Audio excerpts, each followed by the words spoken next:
You cleaned the apartment 2 hours before they arrived. Not because it was messy, but you adjusted the pillows, hid the blanket you actually use, put away the book lying face down on the couch because it felt too personal to leave out. You built a version of your home that belongs to someone who has people over all the time. Then the doorbell rang, and you opened with a real smile. You meant it. You asked how they were, and you genuinely cared. But somewhere between making coffee and laughing at the right moments, a quiet clock started running in the back of your mind. Not counting down to something bad, just to the sound of the door closing again, to the moment the apartment would be just yours. And you've probably never told anyone about that clock, because how do you explain that you love someone and still want them to leave? If that's you, stay here, because there's nothing broken about this, and what's actually behind it might be the most honest thing about you. People have a very simple story for this. If you don't like guests, you're cold, you're difficult, you don't value people. Hospitality gets treated like a character test, and if your door isn't wide open, you've already failed. But the people who feel this way, they're usually the ones who remembered what you drink, who made sure you'd walk into a space that feels warm before you even arrived. They're not avoiding connection. They're silently exhausting themselves trying to provide it. And the psychology behind that tells a story most people have never heard. The first trait isn't introversion. It's something less obvious and far more rare. Next time someone walks into your apartment, don't watch your face. Your face already knows the script. Watch your shoulders, the tiny hold in your breath before your brain has even finished deciding that everything is fine. That's your nervous system registering that your territory just changed. And that word isn't dramatic. Your brain maps your home the way it maps your own body. Every object, every corner, every pocket of silence you built over years, it cataloged all of it. And it protects it with the same instinct it uses to protect your skin. Psychologists call this sensory processing sensitivity. About 15 to 20% of people have it.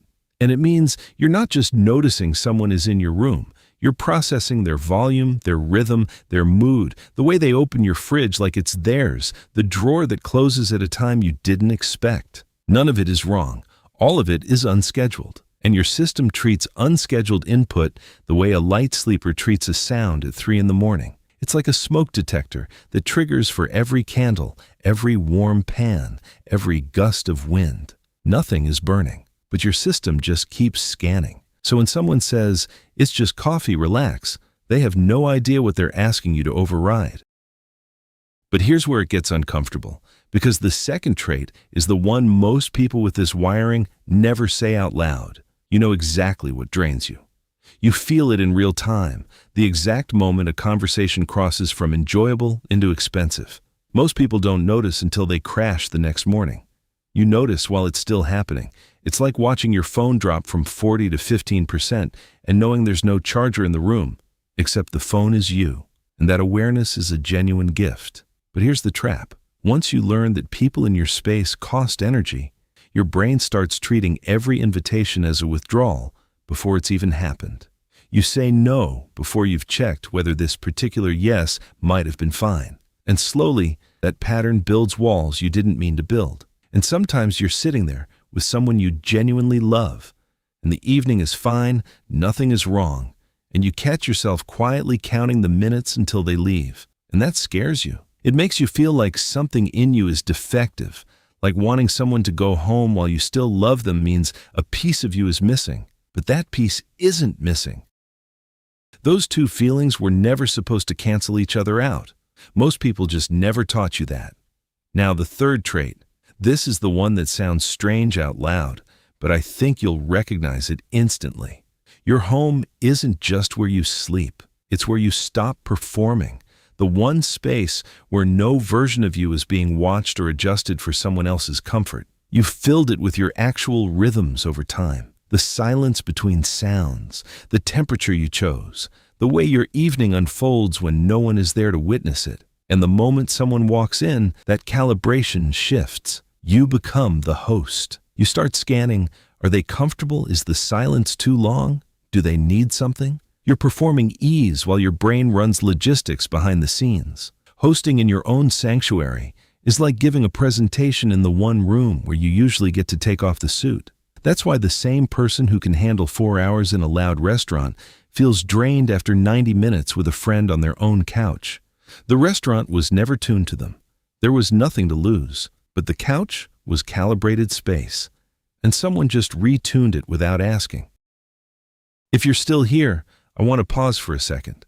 Because you didn't just recognize one of these traits, you recognized all of them. And that in itself is the next one showing up. The fourth trait is something you felt 100 times but never had the right words for. You know those moments when you're not really doing anything?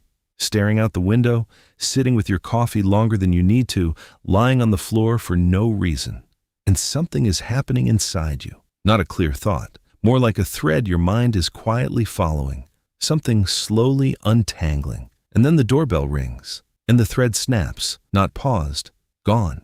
The way a dream dissolves the moment you try to describe it. That's deep processing. Your mind doesn't work in quick bursts. It moves in long, slow waves, and interruptions don't pause those waves. They collapse them. So when a guest comes over, it's not the conversation that bothers you. It's the silent thing you were building before they arrived that you'll never get back. You can't even explain what you lost because it hadn't finished becoming something yet. That's not being difficult. That's having a mind that needs continuity the way other people need company. Those are just two different kinds of hunger. And the fifth trait? This one sounds like a contradiction, but stay with me. People who guard their space this carefully are often the ones most capable of genuine connection. Because you're not rejecting people. You're rejecting the version of socializing where someone sits on your couch scrolling while a show neither of you picked fills the room. The hangout that exists so neither person has to sit with being alone, even though both of you still feel it. What you actually want is for it to mean something. You'd rather meet someone once a month and have both of you fully there than see them every weekend and feel like you're just keeping each other's seats warm. That's not avoidance. That's having standards for closeness most people haven't even considered.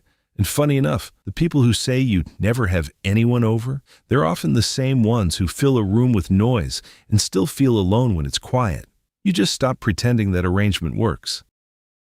So if this is you, if you've spent years carrying a quiet guilt because your front door doesn't swing open easily, I want you to sit with something for a moment. You notice what other people miss. You feel what other people ignore. You built a space that holds the version of you that nobody performs. And you protect it, not because you're cold, but because it's the one place that protects you back. The next time you feel that little clock start ticking when someone's sitting in your living room, you don't have to call it a flaw. You can call it what it actually is. You taking care of the one place that takes care of you. And there's nothing to apologize for in that.